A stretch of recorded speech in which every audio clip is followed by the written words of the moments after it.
Esta pregunta está escrita de la siguiente manera. ¿A qué se refiere Mateo 7, 22 y 23? ¿Por qué estas personas serán rechazadas que creyeron en Jesús? ¿Por qué se les dice hacedores de maldad? Si todos aquellos que creen en Jesús tienen salvación.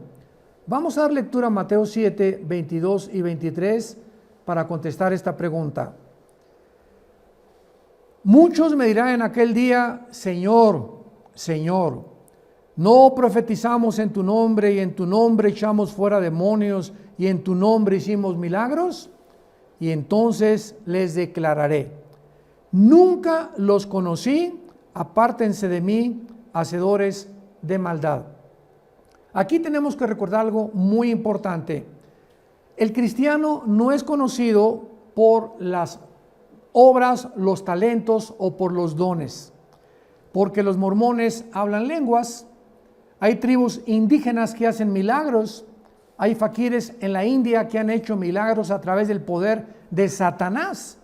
Entonces, el hecho que una persona manifieste poderes o talentos sobrenaturales no significa necesariamente que sea cristiano, porque el cristiano es conocido por el fruto del Espíritu, no por los dones, sino por el fruto.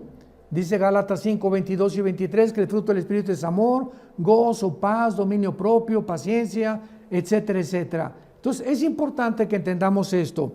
Aquí dice la Biblia que muchos le van a decir a Cristo: echamos demonios. Judas está contado entre los que echaron demonios. Y dice la Biblia: y en tu nombre hicimos milagros. O sea, estas personas hicieron milagros realmente sobrenaturales. Pero ¿qué dice la Biblia en Juan 2, versículos 23 y 24? Muchos creyeron en él, viendo las cosas que Jesús hacía, pero Jesús no se fiaba de ellos. Y tenemos que entender qué significa creer.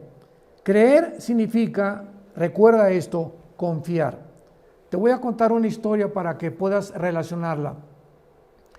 Estaba un hombre en las cataratas del Niágara, hasta arriba, en un barril. Y toda la gente estaba observando y él comenzó a desafiar diciendo estas palabras. ¿Quién se quiere meter? ¿Quién cree que voy a aventarme en el barril a las cataratas del Niágara? Y todos levantaron la mano. No, yo sí creo que te vas a meter en el barril. E hizo la segunda pregunta. ¿Quién se viene conmigo?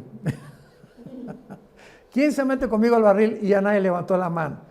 Entonces todos creían intelectualmente, pero no confiaban realmente. Si realmente creían que se iba a aventar, ¿por qué no se metían al barril con él? Porque realmente su creencia era intelectual. Entonces tenemos que entender que creer no significa simplemente yo realmente creo en Jesús, porque Santiago 2 dice: los demonios creen y el diablo no es ateo. El demonio cree en Dios. Los primeros que reconocieron a Cristo fueron los demonios. Entonces, cuando hablamos de creer, estamos hablando de confiar. No hablo de crees en Cristo y pues sí, yo creo, es una verdad histórica. ¿Crees en el rey Juan Carlos de España? Sí, claro que creo en él, pues está en los periódicos, en las revistas de los sociales, pero tú sabes lo que el rey Juan Carlos desayuna, cómo se comporta, cómo duerme, qué relación tiene con su esposa. No, eso no, porque para eso necesito tener una comunicación o una relación íntima con él. Entonces, así es con Cristo. Creo que nació y creo que fue la Virgen María, pero para conocerlo íntimamente tienes que vivir con él. Tienes que tener comunión diaria con él a través de las Sagradas Escrituras. Así que es importante que podamos recordar que creer puede ser una creencia intelectual nada más, pero no significa que tú confíes en él. Y lo dice Cristo aquí claramente en el versículo 23. Él mismo nos da la clave. ¿Por qué les dice que hacedores de maldad? Porque nunca los conoció. Dice 1 Timoteo capítulo 5, y Dios conoce a los que son suyos. Cualquiera que hubiera visto a Judas con los 12 apóstoles hubiera dicho: no, Judas es cristiano. Desayunó con Jesús, comió con Jesús, cenó con Jesús y viajó con Jesús.